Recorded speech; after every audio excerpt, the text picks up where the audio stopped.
ভাই, কোথায় গেলি তুই? ভাই যে কোথায় গেল? সন্দেহ হয়ে এলো, এখনো বাড়িতে ফিরলো না। ওকে ছাড়া বাড়িতে ফিরলে তো মা রাগ করবে। আজ তোকে ধরেছি পাখির বাচ্চা, তোকে আজ ধরে নিয়ে যাব, এরপর মজা করে রান্না করে খাবো। আমার বাচ্চাকে ছেড়ে দাও, দয়া করে আমার বাচ্চাকে ছেড়ে দাও। এই কি কিচিরমিচির করছিস? তোর কোনো কথাই তো আমি বুঝতে পারছি না। অবশ্য বুঝবোই বা কি করে, তুই তো পাখি। টুনি কেঁদে কেঁদে নিজের বাচ্চার প্রাণ ভিক্ষা চাইতে লাগলো, কিন্তু কিছুতেই সাকিবের পাষাণ হৃদয় নরম হলো না। তুই বুঝি কাঁদছিস? তা তুই যতই কাঁদিস না কেন, তোর বাচ্চাকে আমি কিছুতেই ছাড়বো না।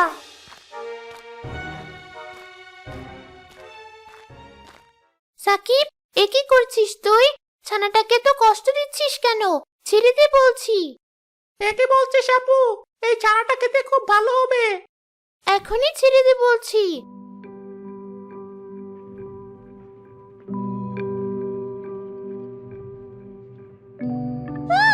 আমার মুখের পাশে শুধু তারাই বুঝতে পারি যাদের মন একদম পরিষ্কার।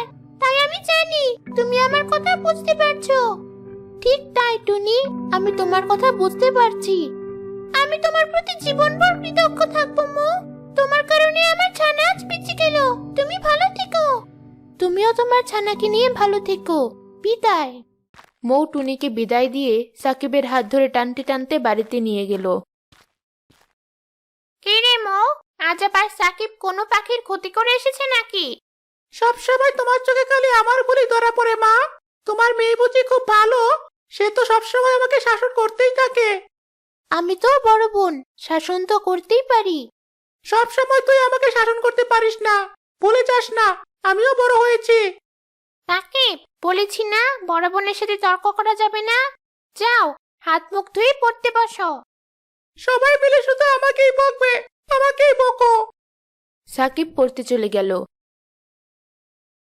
সাকিব আর মৌ দুই ভাই বোন। মৌ যত বেশি শান্ত, সাকিব তত বেশি দুষ্ট আর দুরন্ত। সাকিব সবসময় পাখিদের বিরক্ত করত, এমনকি অনেক পাখি মেরেও ফেলতো। আর এ নিয়ে সাকিবের মা বাবা বোন সাকিবকে সবসময় বুঝাতো, কিন্তু তারপরেও সাকিব নিজের দুষ্টামি চালিয়ে যেত। সাকিব, কি রে, ঘুম থেকে উঠছিস না যে? স্কুলে যেতে হবে তো। যাবো না আমি স্কুলে, তুই একাই চলে যা। এখন যদি ঘুম থেকে না উঠিস, আমি কিন্তু বাবাকে ডাকবো। তখন যদি বাবা এসে তোকে পিটুনি দেয়, আমার কিছু করার নেই। মৌয়ের বকা শুনে সাকিব দ্রুত ঘুম থেকে উঠে গেল, আর মৌ সহ দ্রুত নাস্তা করে নিল সঠিক সময় স্কুলে যাওয়ার জন্য। মা, আমরা আসছি। সাবধানে যাস।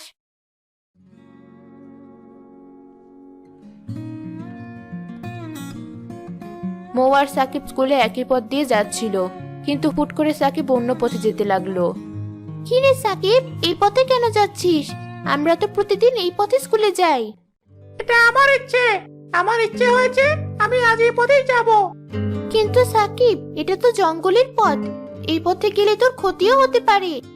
তোর মতো ভীতু তো আমি না আপু। সাকিব জঙ্গলের পথে স্কুলে যেতে লাগলো, আর মৌও রাগ করে সাকিবের সাথে না গিয়ে নিজের পথে স্কুলের দিকে রওনা দিল। আপুকে পিছু ছাড়া করেছি, এবার আমি নিজের মতো করে পথ চলতে পারবো।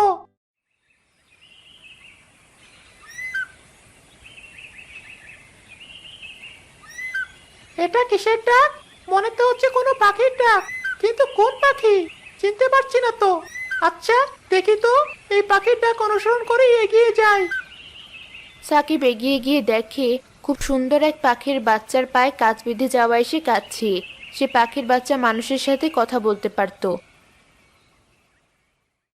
মানুষ বন্ধু, আমার পায়ে খুব যন্ত্রণা করছে, তুমি কি আমার পা থেকে এই কাজটা বের করে দিতে পারবে? এ দেখি আবার মানুষের মতো কথাও বলতে পারে। তা তুই কথা বলতেই পারিস, তাই বলে তুই আমাকে আদেশ করবি? দেখ আমি তোর সাথে কি করি।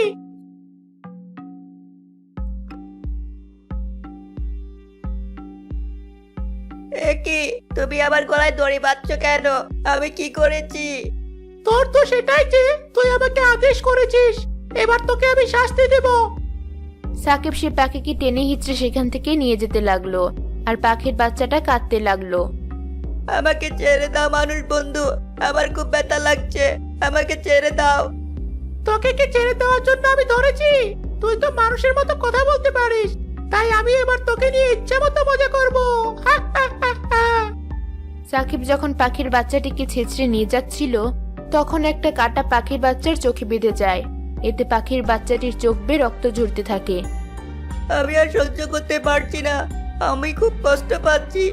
এই দুষ্ট ছেলে, আমাকে ছেড়ে দাও, আমার চোখে ব্যথা লাগছে, তুমি খুব খারাপ। কি? তোর এত বড় সাহস আমাকে দুষ্ট বলিস? দেখ আজ তোর কি অবস্থা করি আমি। চোখে ব্যথা পেয়েছিস তাই না? সাকিব ওই পাখির দুই চোখে নিজের আঙুল দিয়ে এত বেশি যন্ত্রণা দেয় যে সে পাখির দুই চোখ অন্ধ হয়ে যায়।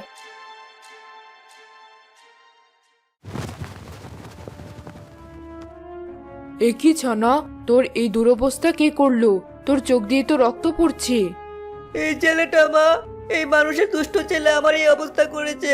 আমি ওর কাছে সাহায্য চেয়েছিলাম, আর বিনিময়ে ও আমাকে কষ্ট দিয়েছে। আমি তোকে অভিশাপ দিলাম, যে অবিচার তুই আমার ছানার সাথে করেছিস তার ফল তোকে ভোগ করতেই হবে। এমনটা বলে মা পাখিটা নিজের ছানাকে নিয়ে উধাও হয়ে যায়।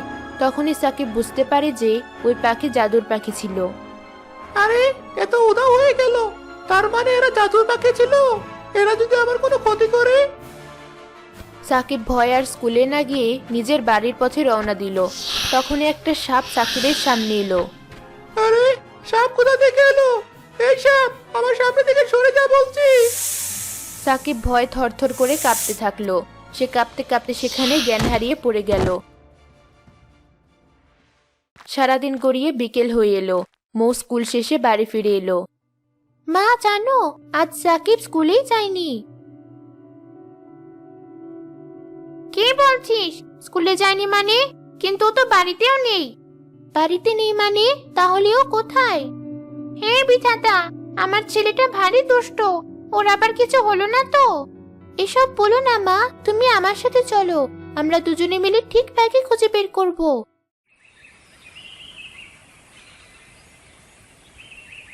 ভাই, কোথায় আছিস তুই? সারা দে আমাদের। আমার যে তোকে নিয়ে খুব চিন্তা হচ্ছে। কোথায় তুই সাকিব? উত্তর দে। মৌ আর মৌয়ের মা শেষ পর্যন্ত খুঁজতে খুঁজতে অজ্ঞান অবস্থায় সাকিবকে দেখতে পেল। মা, ওই তো সাকিব। একে সাকিব, কি হলো তোর? সাকিব তো মনে হয় জ্ঞান হারিয়ে ফেলেছে মা। পাশে একটা পুকুর আছে, আমি পানি এনে ওর চোখে ছিটিয়ে দিচ্ছি।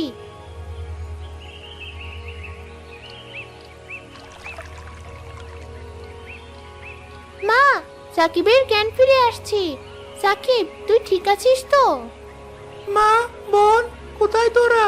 এখনই অন্ধকার, গভীর রাত হয়েছে কি? মানে এখনো তো গভীর রাত হয়নি, এখনো তো পরিষ্কার সব দেখা যাচ্ছে। তাহলে আমি তোমাদের দেখতে পাচ্ছি না কেন? সাকিব কাঁদতে শুরু করলো। সকলে বুঝতে পারলো সাকিব অন্ধ হয়ে গেছে, কিন্তু কি কারণে হঠাৎ করে সাকিব অন্ধ হয়ে গেল সেটা কেউ বুঝতে পারলো না। মা, এখন আমাদের সাকিবকে বাড়ি নিয়ে যাওয়া উচিত। এরপর ডাক্তারের কাছে নিয়ে গিয়ে দেখা উচিত ওর কি হয়েছে।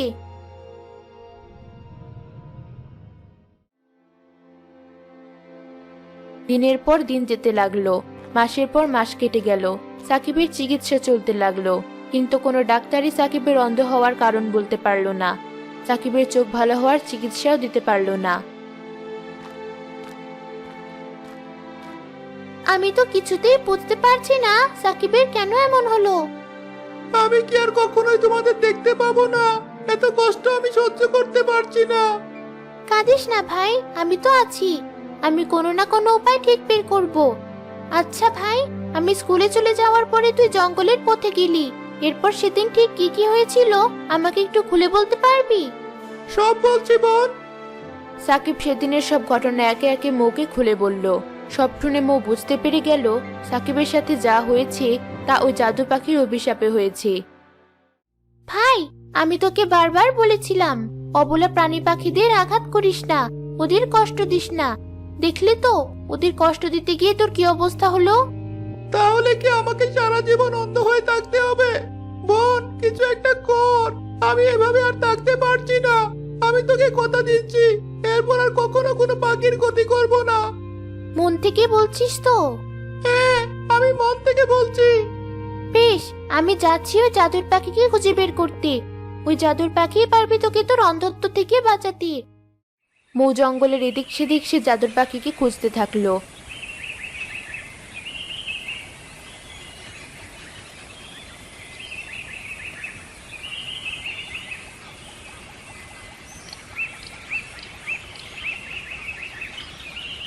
এ কি বন্ধু, তুমি তুমি এখানে কেন? মৌ টুনিকে সব কথা খুলে বলল।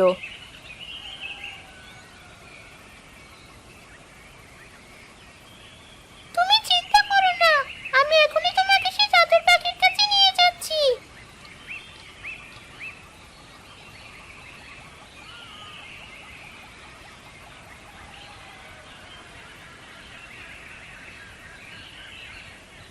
জাদু পাখি, বাড়িতে আছো নাকি? কে? টুনি নাকি? কি মনে করে আমার বাড়িতে? খুব বিপদে পড়ে এসেছি। তোমার সাথে এই মেয়েকে, একে কেন সাথে করে নিয়ে এসেছো? এ আমার খুব ভালো বন্ধু, বড় ভালো মেয়ে। ও খুব বিপদে পড়ে তোমার কাছে এসেছে, দয়া করে ওকে সাহায্য করো। কি হয়েছে? কি চাই তোমার? তখন মৌ জাদু পাখিকে সব কথা খুলে বলল। তোমার মাথা কি ঠিক আছে? তোমার ভাইকে মাফ করে দিব? তুমি যতটা ভালো, তোমার ভাই ততটাই খারাপ। আমার ভাই নিজের ভুল বুঝতে পেরেছি, ও আর কখনো কোনো পাখির ক্ষতি করবে না। যদি সে মিথ্যে বলে? না, সে মিথ্যে বলেনি, সত্যি সে নিজের ভুল বুঝতে পেরেছে। তাছাড়া সে তো এত মাস শাস্তি ভোগ করলো। কিন্তু সে আমার বাচ্চাকে কষ্ট দিয়েছিল। দেখো জাদু পাখি, আমি সব বুঝতে পারছি, কিন্তু কেউ যদি অনুতপ্ত হয়ে মন থেকে ক্ষমা চায়, তাকে ক্ষমা করে দেওয়া উচিত। মৌ জাদু পাখির সামনে হাত জোর করে বসে পড়ল আর কাঁদতে লাগলো। জাদু পাখির খুব মায়া হলো। বেশ, আমি তোমার জন্য তোমার ভাইকে মাফ করে দিচ্ছি। আমি আমার অভিশাপ তুলে নিলাম। জাদু পাখি নিজের অভিশাপ তুলে নিলে সাকিবের চোখ ভালো হয়ে যায়। মা, দেখো, জাদু পাখি বোধহয় বোনের কথা শুনেছে, তাই আমার চোখ ভালো হয়ে গেছে। আমি সব দেখতে পারছি। মৌ, বাড়ি ফিরে যাও, তোমার ভাইয়ের চোখ ভালো হয়ে গেছে। তোমার কাছে আমি চিরকৃতজ্ঞ থাকবো জাদু পাখি, তোমাকে অনেক ধন্যবাদ। মৌ জাদু পাখিকে বিদায় দিয়ে বাড়ি ফিরে এলো আর সাকিবকে বুঝালো সে যেন আর কখনো কোনো পাখি কিংবা পশুর ক্ষতি না করে।